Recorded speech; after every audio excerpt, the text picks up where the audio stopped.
TV 타임즈. 더마카와 함께 시선 집중의 문을 열겠습니다. 어서 오세요. 네, 안녕하세요. 더마카입니다. 오늘도 삐딱선정신에 입각해서 주요 뉴스 챙겨드리겠습니다. 이번 주가 정말 휴가주인 거는 맞는 것 같습니다. 네. 매일 아침 촌철님들의 휴가 인사를 제가 댓글로 보고 있는데요. 밥하기 싫은 여자님.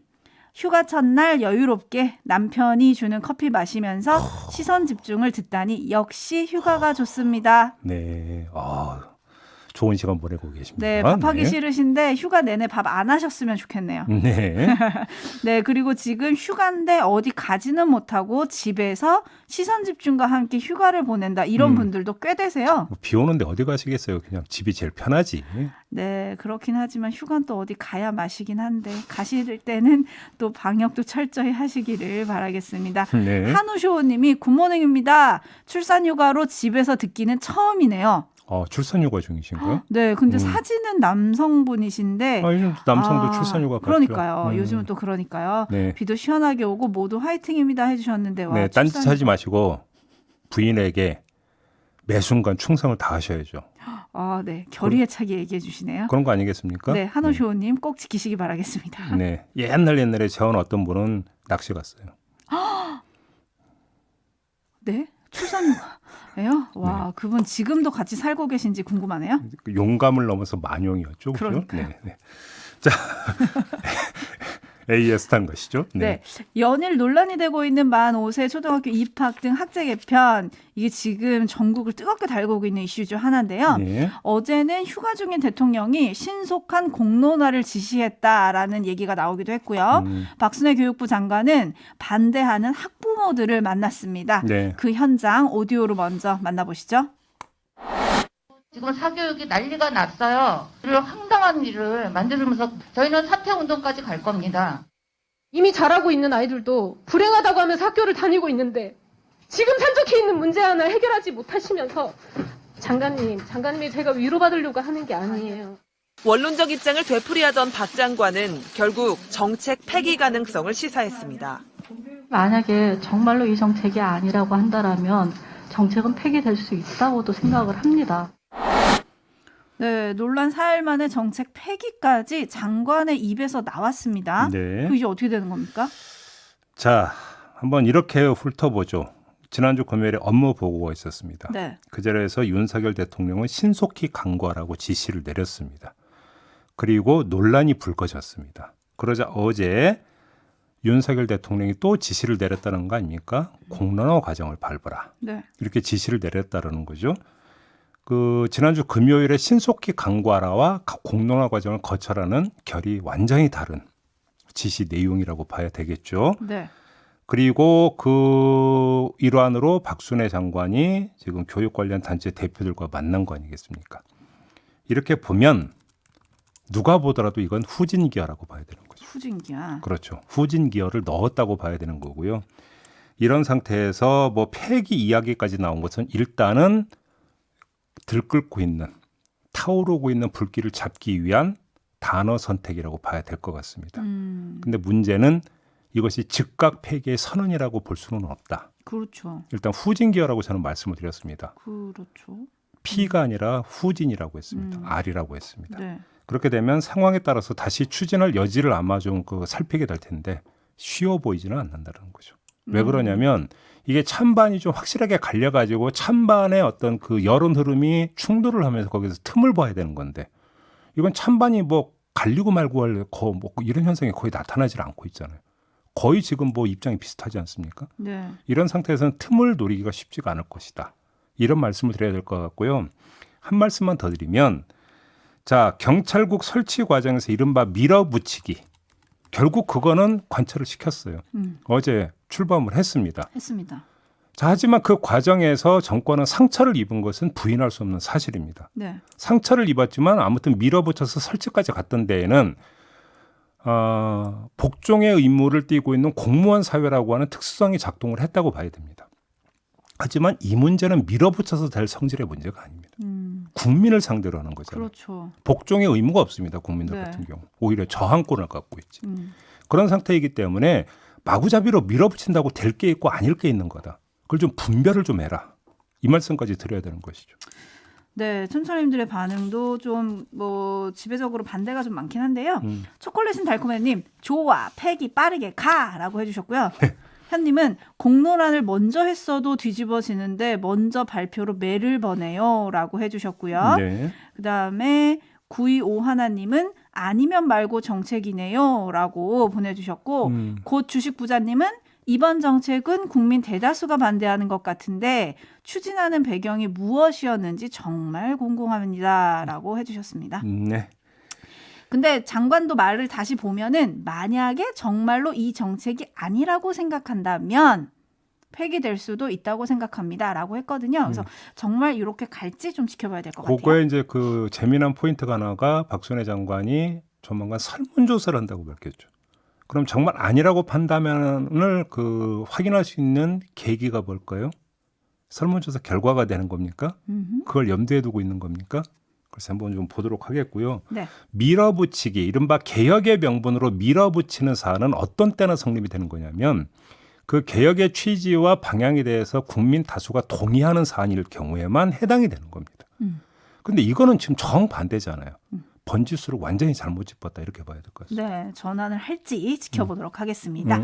제이비타임즈 오늘 주목할 뉴스들 챙겨드리겠습니다. 네. 첫 번째 뉴스 어떤 건가요? 코바나 컨텐츠 주최 전시회에 후원사로 이름을 올렸던 업체가 한남동 대통령 관저공사 일부를 수의 계약으로 따내서 참여했다. 어제 전해드리지 않았습니까? 네. 이 보도와 관련해서 대통령실이 어제 해명에 나섰는데요. 그 업체는 당시 전시회를 할 때 인테리어 공사를 했던 업체다. 후원 업체로서 이름이 오른 건 감사의 뜻에서 올린 것이지 후원을 해서 올린 건 아니다. 이렇게 해명을 했거든요. 네. 하지만 제가 볼 때 이 해명은 반쪽짜리입니다. 반쪽짜리요? 왜 그렇습니까? 핵심 포인트는 이 업체와 김건희 여사와의 관계 아니겠습니까? 네. 간단히 정의하면 나아가서 이 그 관계가 혹시 관저 공사 수주에 영향을 미쳤는가 여부 이거 아니겠어요? 그러면 대통령실 해명대로 후원을 하지 않았다 하더라도 코바나 컨텐츠와 관계를 맺고 있었던 업체만은 분명하잖아요. 네. 대통령실에서 오히려 그걸 확인을 해준 거잖아요. 네, 전시회를 할 때 인테리어 공사를 했던 업체다. 했고 그다음에 또 그 이 관저에서도 인테리어 공사를 맡았다고 하니까 네. 따라서 이 업체와 김건희 여사와의 연결성을 완전 부인할 수가 없다라는 겁니다. 그러네요. 그리고 바로 이 점이 관저공사 수주 배경에 대한 의구심을 오히려 증폭시키는 요인이 된다는 겁니다. 자, 이런 의구심은 이 업체가 보도대로 관저 인테리어 공사를 수주했다라는 사실을 전제로 하는 것인데 대통령실은 이 사실 여부를 확인을 안 해줍니다. 근데 제가 이 말씀 왜 드리냐면 관저 인테리어 공사를 수주하지 않았다라면 이야기하고 말 것도 없는 거기 때문인데 그런데 대통령실은 그 여부는 확인을 안 해줬거든요. 네. 만약에 공사 수주를 한 게 아니라면 확인을 안 해줄 이유가 없겠죠. 거꾸로 해석을 한다면. 그러니까 관저 수주 사실 여부를 확인해 주지 않았다라고 하는 것은 수주를 했다라고 하는 간접적 시인으로 읽을 수 있는 여지가 있습니다. 그렇지 않겠습니까? 네. 바로 그런 점에서 이 관계를 다시 볼 수밖에 없는 것이죠. 네, 뭐 김종희 님도 후원을 했냐 안 했냐가 문제가 아니라 사적 인연이 있다는 거를 시인하는 거 아닙니까? 라는 의견을 보내주시긴 했는데요. 네. 그럼 이 파장은 어떻게 되는 겁니까? 이 지점에서 한 가지 사실을 끌어와야 되는데요. 코바나 컨텐츠 근무 이력이 있는 두 사람이 대통령실 직원으로 채용된 사실 확인됐죠? 네. 여기에다가 관저 공사 수주 사실을 덧붙이고 그 중심에 김건희 여사를 놓으면 어떻게 되는 겁니까? 김건희 여사의 전방위 개입 의혹으로 연결될 수밖에 없습니다. 상식적으로. 이건 심각한 문제입니다. 그런데 여기서 끝이 아닙니다. 또 뭐가 있습니까? 국민대의 김건희 여사 논문 표절 의혹 조사 결과 파장이 커지고 있습니다. 국민대 동문을 비롯한 여러 곳에서 비판과 반발 목소리를 쏟아내고 있지 않습니까? 네. 이 또한 김건희 여사 관련 사안입니다. 그죠? 그뿐입니까? 또 있습니다. 건진법사 전모 씨가 중견기업인과 함께 고위공무원을 찾아가서 세무조사 무마 청탁을 했고 기업인들을 두루 만나면서 김건희 여사와의 관계를 과시하며 각종 민원을 해결해 줄 수 있을 것처럼 언급하고 다녔다는 의혹이 제기가 됐습니다. 네. 이에 대해서 대통령실은 공직기강 비서관실이나 법률 비서관실을 통해서 고위 공무원을 조사하는 방안을 검토하고 있다. 이런 소식이 전해졌는데요. 자, 이거는 김건희 여사가 실제로 개입을 했는지 여부는 확인이 안 되는 거죠. 네. 다만 아주 부적절한 행위에 김건희 여사가 지금 거론되고 있다는 사실만은 확인되는 거 아니겠습니까? 그러면 이런 여러 사례를 종합을 하면 아주 거친 결론이 하나가 나오게 됩니다. 나토 정상회의 순방 이후 무대 뒤로 사라졌던 김건희 여사가 다시 전면에 소환되고 있는 현상이 지금 발생하고 있는 거잖아요. 네. 그리고 소환된 사유를 보면 대부분이 매우 좋지가 않은 사안들입니다. 가뜩이나 윤석열 대통령의 지지율이 낮은 상태에서 이런 문제가 겹쳐버리면 어떤 결과를 빚을지는 분석하고 말 것도 없는 거 아니겠습니까? 네. 여기에 문제의 심각성이 있다. 여권 입장에서는. 이 말씀을 드려야 되는 거고요. 그리고 따로 다른 결로 하나만 더 지적을 하겠습니다. 아, 또 지적할 게 있습니까? 네. 대통령실이 공직기강 비서관실이나 법률 비서관실을 통해서 고위공직자를 조사하는 방안을 검토한다고 지금 전해드리지 않았습니까? 네. 근데 이 지점에서 문제의식을 느끼지 못했어요. 자, 문제의식을 구성하는 요인은 두 가지입니다. 주체와 방향인데요. 공직기강 비서관실이 공무원을 조사하는 거는 당연한 일입니다. 안 하면 그게 이상한 거죠. 근데 그러면 한번 제가 물어보겠습니다. 김건희 여사는 어디서 조사를 합니까? 그러면. 어디서 하죠? 뭐 예를 들어서 지금 건진법사 전무 씨 행적만을 두고 하는 이야기가 아닙니다. 지금 그간 제기된 여러 의혹을 아울러서 던지는 질문인데요. 네. 이거가 뭐가 있다고 해서 그러니까 드리는 말씀이니까 털어내기 위해서 뭔가 좀 과정을 좀 거쳐야 되는 거 아니겠습니까? 그렇지 않나요? 네. 근데 그건 공직기관 비서관실에서 할 수 있는 건 아니에요. 그런 점에서 특별감찰관 얘기가 다시 나올 수밖에 없다. 이 말씀을 드려야 되는 거죠. 이제 국회가 이제 겨우 좀 정상화돼서 이제 가동에 들어가지 않았습니까? 네. 국회에서 추천을 해야 특별감찰관을 임명하든 말든 할 텐데 국회에서 좀 빨리 움직여라. 그런 점에서 이 말씀을 좀 함께 드리겠습니다. 네, 근데 특별감찰관은 사실 윤석열 대통령이 당선인 시절부터 이제 부활을 예고를 했거든요. 네. 그러면 여당이 좀 야당을 재촉해가지고 빨리 추천합시다 할 법도 한데 왜 이렇게 강간무소식이죠? 이게 국회에서 먼저 그러니까 추천 절차를 먼저 밟아야 되거든요. 그러니까요. 그래서 제가 지금 여쭤본 게 여당이 좀 이렇게 야당을 재촉해서 네. 같이 빨리 추천합시다 하면 되지 않습니까? 그러니까요. 빨리 해야죠. 빨리. 네. 빨리 해서 그 부분에 대해서 단속도 들어가고 특별감찰관 임명을 해서 혹시라도 이것이 그 부정적인 확인되지 않은 이야기가 계속 뭔가 번져가지고 그러면 대통령실 입장에서도 부담이 되는 거잖아요. 네. 그러면 특별감찰관이 나서가지고 조사를 해서 아니라면 아니라고 확실하게 밝혀주든지 그게 더 깨끗한 거 아니겠습니까? 네. 그러니까요. 그리고 또 관련해서 오늘 아침 동아일보가 또 단독 보도를 실은 게 있죠. 이 법사와 가까운 것으로 알려진 사람이 집권 여당의 현역 의원까지 접촉을 해서 차기 공천에 도움을 주겠다. 이런 얘기를 했다는 그것도 얘기가 지금 있습니다. 건진모스 전모 씨와 가까운 사람이라면서요 네. 또. 네. 도대체 어디까요? 그러니까요. 네, 지금 취임 80일 만에 지지율이 20%를 기록을 했기 때문에 어떻게든 지금 정리가 좀 돼야 되는 상황인데 지지율을 반등시킬 어떤 묘수가 나올지 네. 좀 지켜보도록 하겠습니다. 네. JB타임즈 다음 주목할 뉴스는 어떤 거죠? 오늘 동아일보가 보도한 게 있는데요. 배현진 국민의힘 최고위원이 최고위원직 사퇴 의사를 밝힌 게 지난달 29일이었거든요. 네. 근데 바로 그날에 김종인 전 비대위원장, 정진석 국회부의장, 장제원 의원이 만났다고 합니다. 세 사람이 왜 만났을까요? 그래서 이 자리에서 국민의힘 지도체제를 포함한 현안에 대한 논의가 오간 것으로 알려지고 있다고 합니다. 그리고 세 사람의 만남은 김종인 전 위원장이 동아일보와의 통화에서 만난 건 사실이라고 확인을 해줬다고 합니다. 그러니까 팩트가 되는 것이죠. 네. 자, 그러면 이 자리에서 혹시 그러면 비대위원장을 누가 맡을 것인가 그 얘기를 했는가? 그래서 혹시 정진석 국회부의장도 후보인가? 이 부분에 대해서 김종인 전 그 비대위원장은 국회부의장을 하고 계시는 분이 비대위원장을 할 수 있겠느냐? 아니다. 이렇게 반문을 던졌고 정진석 부의장도 비슷한 이야기를 동아일보 기자한테 했다고 합니다. 근데 저는 이 기사를 보면서 주목할 게 있었는데요. 자, 시점입니다. 지난달 29일이라는 시점에 좀 주목할 필요가 있는데. 네. 자, 이 시점에서는 권성동 직무대행 체제로 계속 가느냐 아니면 비대위로 도느냐라고 하는 것들이 확실하게 갈라지지 않은 상태에서 혼재되어 있던 시점이었습니다. 근데 거기서 배현진 최고위원이 치고 나오면서 이제 가닥이 잡힌 거지 않습니까? 네. 근데 바로 그날 세 사람이 만났다? 그럼 왜 만났을까?